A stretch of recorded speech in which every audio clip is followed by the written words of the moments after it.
नमस्कार दोस्तों, स्वागत है आप सभी का एक और नए क्लास में। आज हम बाबू बात करेंगे एक्सक्लेमेटरी टू असर्टिव। आज हम सीखेंगे एक्सक्लेमेटरी सेंटेंस को कैसे हम असर्टिव सेंटेंस में चेंज करें। और आपसे मेरी हम्बल रिक्वेस्ट है, आप पार्ट्स ऑफ स्पीच की सीरीज देख के आइए, तब इसको पढ़िए। तब आपको देखिए जो आपका सिंटेक्स होता है बाबू, जो आपका सिंटेक्स होता है वह सिंटेक्स भी पार्ट्स ऑफ स्पीच पर बेस्ड है। तो आप अगर आपको पार्ट्स ऑफ स्पीच नहीं आता है तो आपको सिंटेक्स और ट्रांसफॉर्मेशन पढ़ने में थोड़ी प्रॉब्लम हो सकती है। ठीक है, देखिए अब एक्सक्लेमेटरी पे आते हैं, अपने टॉपिक पर आते हैं बिना समय गंवाए। देखिए एक्सक्लेमेटरी सेंटेंस सामान्यतः वाट या हाउ किसी इंटरजेक्शन से प्रारंभ होते हैं। वाट, हाउ या किसी इंटरजेक्शन से प्रारंभ होते हैं। अब देखिए पहले यहाँ देख लीजिए रूल क्या कहता है। रूल ये कहता है, देखिए पहले एग्जांपल देख लीजिए। देखिए what a great man he is, what a great man he is, तो he is very great man. How sweet is the song is very sweet. How dreadful was the dream was very dreadful. What a lame excuse, it is very lame excuse. अब देखिए आपको, अब यहाँ हम बताएंगे आपको very क्यों लगा, यहाँ पे वेरी क्यों लगा, यहाँ पे वेरी, यहाँ पे वेरी। सर ये वेरी कहाँ से आया, तो हम आपको बताते हैं वेरी कहाँ से आया। देखिए इन वाक्यों में वाट या हाउ का प्रयोग के साथ एडजेक्टिव का प्रयोग हुआ है, अतः असर्टिव सेंटेंस में बदलते समय इन्हें हटा दिया जाता है और एडजेक्टिव के पूर्व हम वेरी लगा देते हैं। एडजेक्टिव के पूर्व हम वेरी लगा दिया जाता है। देखिए ग्रेट क्या है बाबू हमारा, ग्रेट क्या, ग्रेट हमारा क्वालिटी बता रहा ना कि वह महान है। स्वीट क्या है, स्वीट हमारा क्वालिटी बता रहा कि सॉन्ग क्या है, मीठा है। ठीक, ड्रेडफुल क्वालिटी है। लेम, लेम लंगड़ा है, मतलब लेम मतलब क्या होता है, लेम मतलब लंगड़ा होता है। तो वह क्या है, वह मतलब कि बहाना बना रहा है लंगड़ा होने का। तो ये होता है कि क्वालिटी बताता है, ये एडजेक्टिव क्वालिटी है। आपको पता है, देखिए यहाँ पे एडजेक्टिव का रूल आ गया ना। अगर आपको एडजेक्टिव पहचाना नहीं आएगा तो आप नहीं कर सकते हैं, कन्फर्म बात है। ठीक, अब देखिए यहाँ पे, अब यहाँ पे देखिए what a problem it is great problem. अब यहाँ ग्रेट क्यों लगा। अब देखिए what a piece of work is man, तो देखिए यहाँ एक्सप्लेनेशन मार्क है। ठीक है, man is a wonderful piece of work, man is a wonderful piece of work. अब देखिए यहाँ पे इन वाक्यों में वाट का प्रयोग हुआ है किंतु एडजेक्टिव नहीं है। देखिए इन वाक्यों में वाट का प्रयोग तो हुआ है लेकिन एडजेक्टिव कहाँ है। देखिए what a problem it is, इसमें एडजेक्टिव कहाँ है, नहीं है। What a piece of work is man, इसमें एडजेक्टिव कहाँ है, बिल्कुल नहीं है जी। तो यहाँ पे देखिए रूल हमारा कहता है इन वाक्यों में बाबू वाट का प्रयोग तो हुआ है लेकिन एडजेक्टिव नहीं है। वाक्यों में असर्टिव सेंटेंस बनाते समय नाउन के पूर्व ग्रेट, टेरिबल, ड्रीडफुल और वंडरफुल का प्रयोग किया जाता है। देखिए जब वाक्य में एडजेक्टिव होगा तो हम वेरी का प्रयोग करेंगे, एडजेक्टिव के पहले वेरी का। जब नाउन होगा तो हम ग्रेट का प्रयोग करेंगे, नाउन के पूर्व किसका प्रयोग करेंगे, ग्रेट का प्रयोग करेंगे। इसलिए देखिए यहाँ पे ग्रेट का प्रयोग हुआ है। What a problem it is, तो it is great problem, it is great problem. Simple सी बात है, ध्यान दीजिएगा। देखिए अगर वाक्य में एडजेक्टिव आता है, ठीक, एडजेक्टिव आता है तो उसके पूर्व हम वेरी लिखेंगे, उसके पूर्व हम वेरी का प्रयोग करेंगे। लेकिन अगर वाक्य में नाउन आता है तो उसके पूर्व हम बाबू ग्रेट का उपयोग करेंगे। किसका यूज़ करेंगे, ग्रेट का यूज़ करेंगे। तो ये आपको कंफर्म हो गया होगा। अब देखिए, देखिए how foolish, how foolish, it is very foolish. ठीक, फुलिश क्या, फुलिश हमारा एडजेक्टिव है। अब देखिए what lame excuse, it is very lame excuse. अब देखिए इन उदाहरणों में सब्जेक्ट और वर्ब दोनों छिपा है। ऐसे वाक्यों को इस प्रकार परिवर्तित करते हैं। देखिए हाउ फुलिश को how foolish it is, how foolish लिखा है तो उसको समझ लीजिए कि लिखा है हाउ फुलिश इट इज़।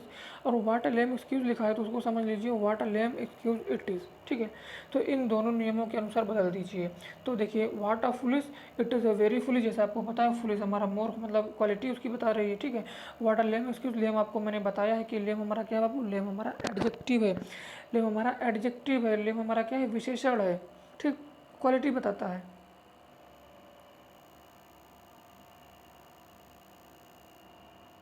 अब देखिए O that the desert was my dwelling place, I wish that the desert was my dwelling place. अब देखिए ओ दैट को हम आई विश में कैसे चेंज करते हैं। O to be at home, I wish I were at home. मैं इच्छा करता हूँ कि काश मैं घर पर होता। देखिए अब इसको देखिए, हमारा रूल नंबर 4 बाबू क्या कहता है। रूल नंबर 4 हमारा कहता ये है कि इन वाक्यों में O, that, O, ah, to be, would, that या एलाज दैट का प्रयोग हुआ है। ऐसे वाक्यों में वर्ब विश डिज़ायर के द्वारा इंटरजेक्शन का भाव उपरोक्त भांति में प्रकट किया जाता है। देखिए अगर आपको ओ दैट, ठीक है, आपको ऐसे शब्द कहीं दिखते हैं, O that, O to be, would that, alas that, simple सी बात है। O that, O to be, would that, alas भी कहीं दिखता है तो आपको इसमें चेंज करना है wish desire. Wish desire verb जो होगी हमारी विश डिज़ायर, आई विश, ठीक है, आई wish I were at home, I wish I were at home. इसमें मतलब कि सिंपल सी बात है, अगर आपको ये शब्द कहीं दिखता है तो इसको हम चेंज करेंगे किसमें बाबू, अगर आपको ये शब्द कहीं दिखता है, भाग रहा कहाँ यार, अगर आपको ये शब्द कहीं दिखता है तो इसको हम चेंज करेंगे विश डिज़ायर में, ठीक, सिंपल सी बात है, विश डिज़ायर में चेंज करेंगे। अब देखिए हमारा रूल क्या कहता है, if I could only see him once, I wish to see him once, if I could only get one more chance, I wish to get one more chance. देखिए जिन एक्सक्लेमेटरी सेंटेंस में if का प्रयोग किया जाता है, जिन exclamatory sentence में बाबू यहाँ पे देखिए इफ़ का प्रयोग किया जाता है, असर्टिव सेंटेंस में उसे हटाकर डिज़ायर या विश का प्रयोग करते हैं। असर्टिव सेंटेंस में उसे हटाकर हम डिज़ायर या विश का प्रयोग करते हैं। जैसे देखिए if I could only see him once, तो इसको हम असर्टिव में जब बनाएंगे तो होगा आई विश टू सी, मतलब ये कुड ओनली सब खत्म, I wish to see him once. देखिए if I could only get one more chance, I wish to get one more chance, मतलब सिंपल सी बात है, अगर इफ़ का प्रयोग हुआ है एक्सक्लेमेटरी सेंटेंस में उसे हम हटाकर विश या डिज़ायर का प्रयोग कर देंगे, दैट्स ऑल। अब देखिए रूल नंबर 6, देखिए जो हमारा ये है ना बाबू, ये रूल है, ऊपर इसका एग्जाम्पल दिया गया है, ठीक है, ऐसा है, नहीं तो आप समझिए कि नीचे नीचे है, ऐसा नहीं है, ठीक है। देखिए to think of his meeting me here, it is strange that he should be meeting here.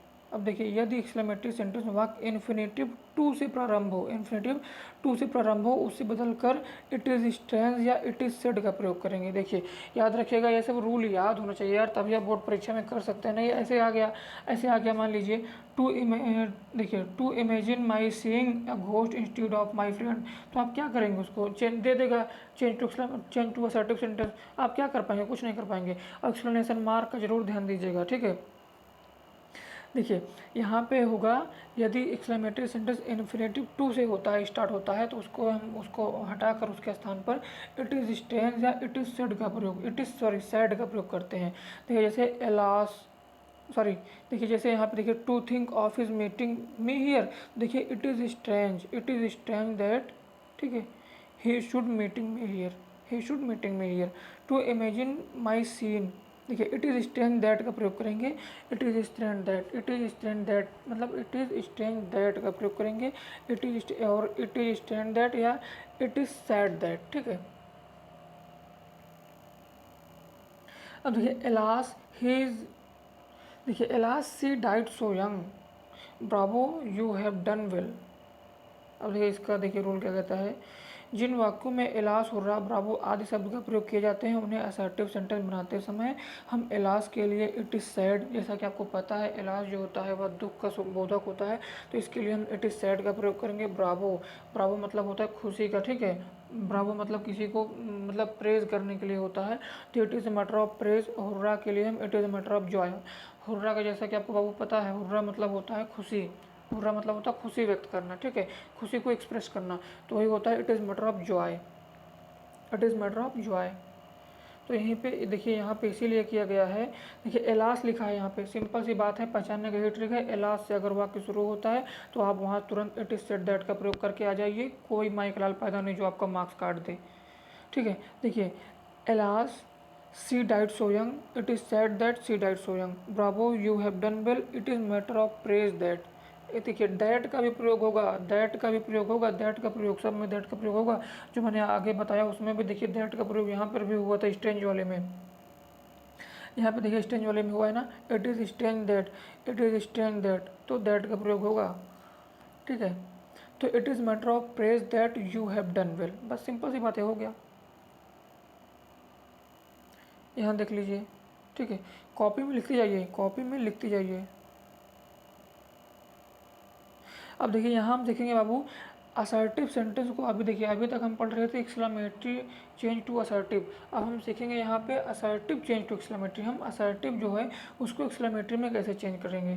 अब देखिए निम्नलिखित को ध्यानपूर्वक पढ़िए, मतलब जैसे उल्टा करना है बस, और कुछ नहीं करना। देखिए देखिए जैसे the music is a very sweet, देखिए स्वीट है यहाँ पे, तो ये क्या है, स्वीट हमारा एडजेक्टिव है, इसलिए यहाँ पे वेरी का प्रयोग हुआ है। तो how sweet the music is, how sweet the music is, the music is very sweet. तो हाउ स्वीट, हाउ से या वाट से किसी से भी आप जोड़ सकते हैं, it is depend on you.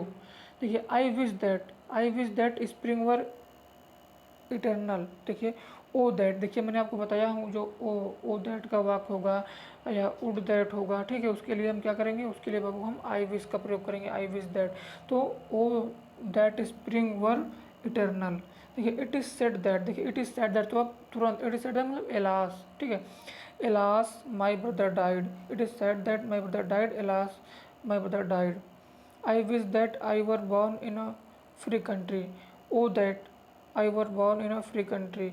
I wish that I were a princess, देखिए कहता है कि मैं इच्छा करता हूँ कि काश मैं प्रिंसेस मतलब राजकुमार होता, प्रिंसेस मतलब राजकुमारी होती, ठीक है। तो ये कहता है कि उड दैट, देखिए उड that I were princess, it is a very beautiful, beautiful क्या है, ब्यूटीफुल हमारा एडजेक्टिव है, क्वालिटी है, एडजेक्टिव ऑफ क्वालिटी है, तो इसलिए देखिए हाउ ब्यूटीफुल। जैसे मैंने आपको इसका भी बताया कि जैसे मतलब आपको आ गया कि वहाँ पे सब्जेक्ट हो नहीं होगा, वर्ब नहीं होगा, तो इसके लिए हम इट इज़ जोड़ देंगे, तो हाउ ब्यूटीफुल इट इज़, तो it is very beautiful. You are grateful, you are grateful, तो यहाँ पे होगा what a fool you are, what a fool you are, you have made a good kick, bravo a good kick. अब यहाँ देखिए exclamatory sentence या assertive sentence बनाने के लिए विलोम बना देने हैं, हमको क्या करना है, विलोम मतलब सिनोनिम्स बना देना है, पलट देना है, उलट देना है, बस वही करना और कुछ नहीं करना। असर्टिव से एक्सक्लेमेटरी बन जाता है, उपयुक्त उदाहरण इसी प्रकार दिए गए हैं, ठीक। अब देखिए ये एग्जाम्पल दिए गए, इसको आप कर लीजिए, स्क्रीनशॉट लेके आप करिए, इसको करके कमेंट करके बताना, ठीक है, इसको करके कमेंट करके बताना, वीडियो पॉज करके रुक के लिख लीजिए इसको भी, ठीक। सी इज़ वेरी ब्यूटीफुल, वेरी क्या है यहाँ पे एडजेक्टिव है, सॉरी ब्यूटीफुल एडजेक्टिव, इसीलिए यहाँ वेरी का प्रयोग हुआ है। इसको आपको देखिए जो ऊपर वाला है बाबू, इसको आपको एक्सक्लेमेटरी टू असर्टिव बनाना है, और जो नीचे वाला है उसको आपको असर्टिव टू एक्सक्लेमेटरी बनाना है। तो उम्मीद करता हूँ कि आपको पसंद आया होगा और आप असर्टिव टू एक्सक्लेमेटरी और एक्सक्लेमेटरी टू असर्टिव सीख गए होंगे। बहुत बहुत धन्यवाद।